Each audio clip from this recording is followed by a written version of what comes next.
kita akan membahas mengenai bagaimana cara menanggapi komentar reviewer ketika kita mendapatkan komentar pada submission di jurnal internasional. Banyak yang menanyakan hal ini, utamanya bagi para dosen, peneliti, dan para mahasiswa S2 serta S3 yang pertama kali mensubmit naskah di jurnal dan kemudian mendapatkan komentar dari reviewer. Apa yang perlu kita lakukan dan tidak boleh kita lakukan, ya, kita akan bahas pada kesempatan kali ini. Nah, sebelum ke teknis, apa yang bisa kita lakukan dan tidak perlu kita lakukan, kita akan melihat dulu kembali bahwa berikut adalah siklus penerbitan naskah di jurnal internasional. Jadi ketika kita mensubmit manuskrip, itu langkah pertama dari editor adalah mengecek kesesuaian pemenuhan etika ilmiah. Ya, apakah naskah itu sesuai dengan MN-Scope, kemudian apakah naskah itu mengandung plagiarisme atau tidak, gitu. Dan yang lebih penting biasanya adalah apakah skop pekerjaan dalam penelitian itu memenuhi persyaratan novelty dan kemanfaatan bagi pembaca di jurnal tersebut. Nah, ketika ini tidak sesuai, maka umumnya editor akan menolak tanpa memberikan kepada para reviewer. Sehingga sebenarnya ketika kita mendapatkan komentar dari reviewer itu adalah sudah selangkah lebih maju daripada penerimaan editor. Artinya tinggal bagaimana kita bisa mempertahankan ya data yang kita sampaikan di dalam naskah atau bisa dengan baik menjelaskan naskah itu bercerita tentang apa dan kemanfaatannya seperti apa, gitu ya. Nah, ada beberapa jurnal yang memerlukan minimal 2 review dari 2 reviewer, tetapi untuk jurnal-jurnal yang impact-nya tinggi, mereka juga ada yang memerlukan sampai 7 review atau bahkan 12 review. Nah, masing-masing reviewer akan memberikan beberapa pertanyaan, ya tergantung mereka interestnya seperti apa. Ada reviewer yang memberikan 12 pertanyaan, 10 pertanyaan. Nah, kita bisa bayangkan ya, ketika kita mendapatkan review misalnya untuk jurnal berimpact tinggi, begitu, misalnya ada 4 reviewer, masing-masing memberikan 12 pertanyaan. Nah, berarti kita juga harus membalas ya komentar itu 12 kali 4 reviewer, ya semuanya harus dijawab atau direspon atau ditanggapi, ya. Nah, apa saja yang perlu kita lakukan? Pertama, tanggapi semua komentar reviewer tanpa kecuali, ya. Jadi pada umumnya nanti kita akan membuat yang namanya file responses to reviewers comment itu di lembar terpisah, begitu. Dan ketika ada 4 reviewer misalnya, maka kita tulis reviewer 1, pertanyaan nomor 1 apa, responnya seperti apa, gitu ya. Sehingga tidak ada yang terlewat. Nanti akan kita berikan contoh bagaimana bentuk filenya. Nah, selalu setujui komentar yang bersifat saran, terutama yang berkaitan dengan tata tulis atau tata letak gambar. Nah, kalau reviewer itu memberikan saran terkait dengan tipografi, ya titik, koma, kemudian cetak miring, cetak tebal, itu kita mestinya harus mengikuti saja ya, apalagi nanti kalau kaitannya dengan unit, biasanya unit itu masing-masing style dari jurnal itu berbeda. Mungkin misalnya ada yang menggunakan miligram per liter, itu pakai per, tapi ada jurnal yang tidak pakai per, tapi miligram liter pangkat min 1, misalnya seperti itu. Nah, kalau itu berkaitan dengan tata tulis itu ikuti saja, termasuk tata letak gambar ya. Ada beberapa jurnal yang tidak menginginkan ada garis yang warnanya atau border dari grafik yang warnanya tidak hitam, harus hitam. Nah, itu kita sebaiknya mengikuti saja, karena dengan mengikuti, dengan memenuhi tanggapan yang berkaitan dengan tipografi ini, paling tidak sudah mengurangi konflik terhadap reviewer gitu ya, ketika nanti mereka mengecek ulang. Yang ketiga, jawab komentar secara langsung dan tidak berputar-putar. Yang perlu kita ingat adalah bahwa reviewer ini sebenarnya mengomentari tulisan kita, ya, sehingga kita juga harus menjawab berbasis dari tulisan kita. Jadi misalnya reviewer menanyakan mengapa data yang ini lebih tinggi daripada data yang variabel itu gitu ya. Maka jawaban kita ya berdasarkan data yang kita miliki itu alasannya kenapa. Ada enggak teorinya? Ada enggak pembanding referensi yang lain? Kalau kita bisa menunjukkan teori, apalagi menunjukkan referensi pembanding, maka itu akan memberikan interest positif dari reviewer ya. Tidak perlu kita menyatakan misalnya kami sudah berpengalaman selama 50 tahun dan datanya ya memang seperti itu, tidak bisa seperti itu ya. Jadi kita gunakan komentar yang sifatnya objektif, lugas gitu ya. Dan selalu gunakan kalimat yang sopan. Jangan sampai kita mengatakan bahwa itu hal yang sudah diketahui oleh kimiawan atau itu sudah diketahui oleh ahli teknik kimia. Harusnya Anda sudah tahu. Nah, itu jangan sampai keluar jawaban komentar seperti itu. Ya, kalau kita pikir reviewer itu mestinya sudah tahu ya, kita mungkin bisa menggunakan bahasa yang lebih sopan, misalnya sesuai dengan teori apa gitu ya, maka teorinya berkata seperti ini. Nah, itu makanya data di sini ya memang harusnya seperti itu. Itu sudah sesuai dengan teori. Misalnya seperti itu ya. Lebih lagi kalau kita bisa menunjukkan referensi-referensi terkini, itu sangat bagus lagi. Jika mungkin ikuti saran yang berkaitan dengan penambahan data ya. Mungkin ada beberapa reviewer yang kurang puas dengan data dan analisis yang kita sajikan. Mereka barangkali meminta variabel yang lain untuk memastikan gitu ya. Nah, kalau itu bisa kita lakukan dan memang secara metodologi itu sangat memperkuat tujuan penelitian, maka tidak ada salahnya kita lakukan. Tetapi kalau saran tersebut menyulitkan kita atau tidak mungkin dilakukan, ya, atau bisa jadi juga sebenarnya yang mereka sarankan itu tidak terlalu sesuai dengan tujuan kita, maka kita sampaikan, ya, kita gunakan alasan yang tepat. Berikan penjelasan. Sebagai contoh, saya pernah menerima saran untuk melakukan analisis dengan instrumen yang instrumen itu tidak ada di Indonesia. Nah, kemudian tidak hanya tidak ada di Indonesia, tetapi sebenarnya data yang akan diperoleh dari instrumen tersebut itu tidak terlalu relevan. Maka bagaimana langkah kita? Kita menjawab dengan sebenarnya pertanyaan penelitian itu tidak terlalu matching dengan saran analisis tersebut. Gitu ya, sehingga dalam penelitian ini kami tidak melakukan analisis yang dimaksud. Atau jika memungkinkan, kita pilih instrumen lain yang lebih sesuai dengan data yang kita inginkan atau analisis yang kita inginkan. Ya, paling tidak sebenarnya ketika ada reviewer menanyakan tambahan data gitu ya, kemudian kita mungkin tidak bisa memenuhi sepenuhnya karena mungkin keterbatasan instrumen atau keterbatasan waktu, kita bisa saja kok mencari tambahan data atau tambahan analisis yang mungkin tidak memenuhi 100%, tapi menuju memperjelas gitu ya bahwa data kita memang seperti itu atau sudah sesuai dengan M dari penelitian. Kemudian, tanggapi saran yang berkaitan dengan penambahan referensi hanya yang sesuai. Tidak dapat dipungkiri bahwa beberapa reviewer itu umumnya menyarankan mensitasi naskah yang mereka publikasi.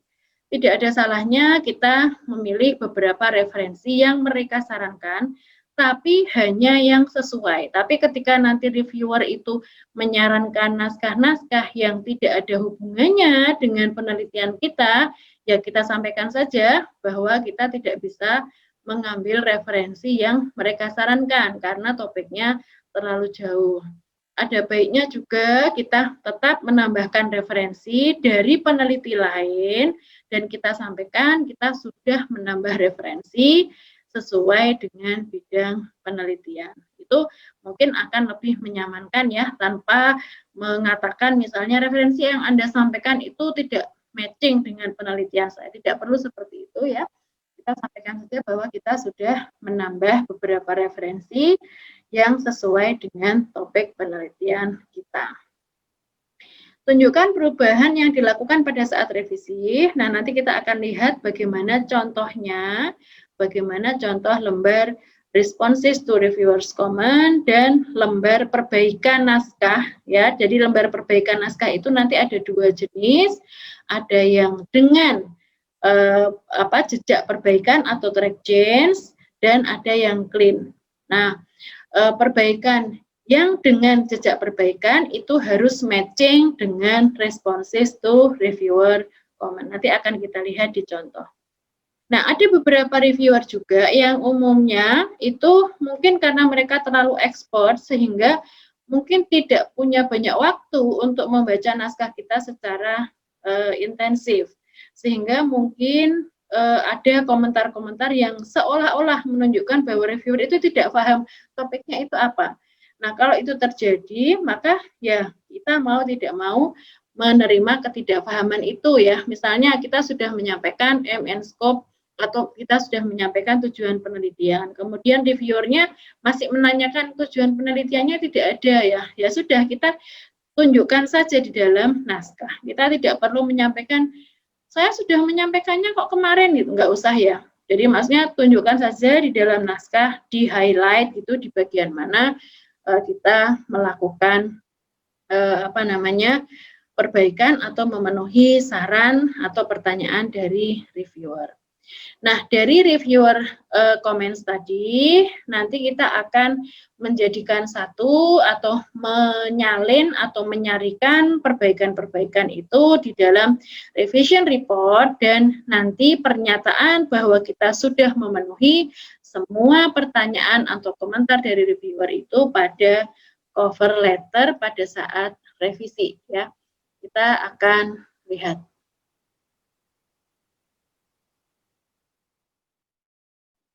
Baik, berikut adalah contoh dari responses to reviewers comment. Jadi ini kebetulan adalah respon yang kami buat ketika kami mendapatkan revisi ya dan komentar dari 4 reviewer. Maka di sini kami buat satu-satu pertanyaan dan responnya. Sebagai contoh misalnya di sini untuk reviewer 1 ya. Ini English of the manuscript should be revised thoroughly in order to correct the typos and grammatical mistake. Nah, kita memberikan respon, terima kasih, manuskrip ini sudah di proofread by proofreader ya. Jadi biasanya nanti beberapa proofreader itu memberikan sertifikat perbaikan. Nah, sertifikatnya juga akan kita lampirkan. Nah, ini semua pertanyaan atau komentar itu kita tanggapi. Nah, sebagai bukti ketika kita sudah menanggapi, maka kita tunjukkan nanti di dalam naskah yang kita perbaiki dengan cara seperti apa. Ini adalah naskah perbaikannya. Nah, kemudian ini untuk komentar-komentar, nah ini misalnya tadi ada komentar reviewer 3, komentar R3Q8 ini maksudnya adalah reviewer nomor 3, pertanyaan atau komentar nomor 8 ya. Mereka meminta secara detail supplier dari bahan kimia. Nah, ini kita masukkan ya, perbaikannya sudah dilakukan. Kemudian ini adalah perbaikan yang mengacu pada komentar reviewer nomor 3, pertanyaan nomor 8. Dan juga pertanyaan dari yang lain itu kita berikan tanda bahwa kita sudah melakukan perbaikan. Coba kita lihat. Nah, ini misalnya ini ya. Ini reviewer nomor 2, pertanyaan nomor 2, dan seterusnya. Nah, tidak menutup kemungkinan juga mungkin ada reviewer yang berbeda, tapi pertanyaannya sama ya. Kita tetap harus memberikan jawaban yang satu-satu ya, tidak boleh kita memberikan komentar saya sudah menjawab pertanyaan yang sama ke reviewer nomor 1 tuh, tidak seperti itu ya. Kita berikan juga detail dari perubahan yang sudah kita lakukan, gitu ya. Jadi perubahan di naskah juga kita tunjukkan, nanti biasanya diupload dengan lembar yang berbeda. Nah, setelah kita melakukan perbaikan-perbaikan tersebut, maka di cover letter naskah yang direvisi itu isinya juga berbeda ya.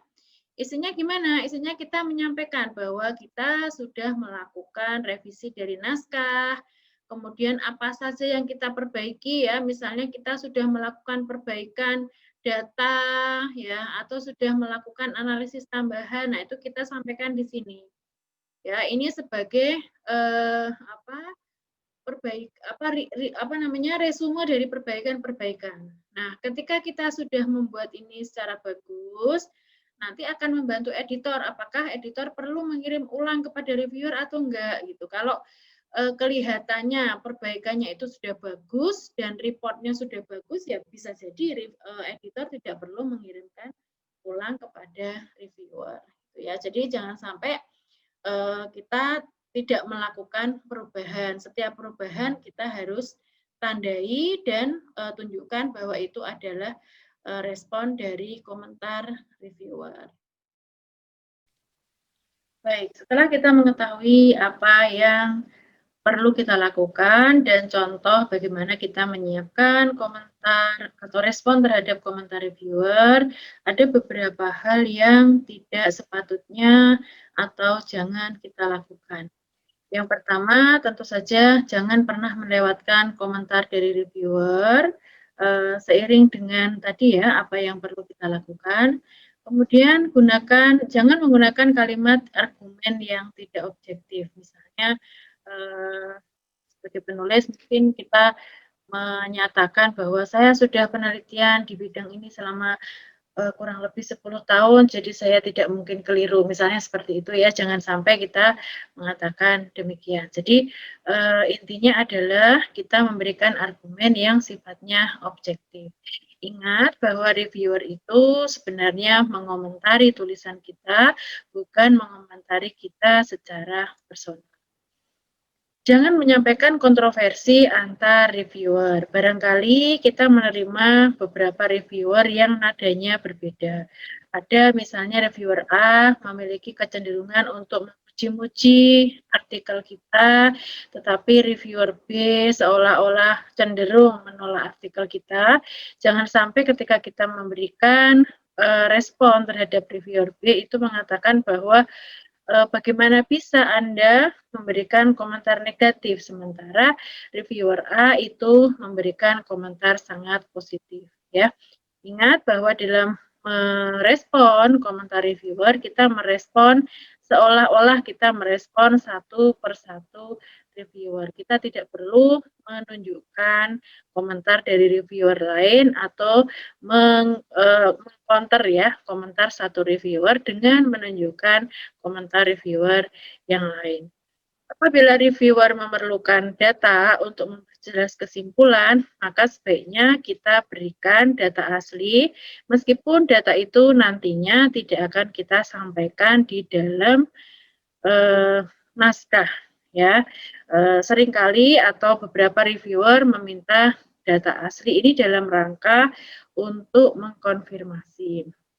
Nah, tentu data yang kita berikan itu adalah data yang telah kita olah ya, jadi bukan raw data dalam artian bahwa kita memberikan data hanya dalam kepentingan untuk memperjelas apa yang kita sampaikan dalam pembahasan atau memperjelas kesimpulan. Nah, demikian apa yang perlu kita perhatikan dalam menanggapi komentar reviewer. Mudah-mudahan bermanfaat bagi Anda yang memiliki pengalaman menerima komentar dari reviewer, terutama bagi para penulis pemula. Mudah-mudahan bermanfaat. Sekian, Assalamualaikum warahmatullahi wabarakatuh.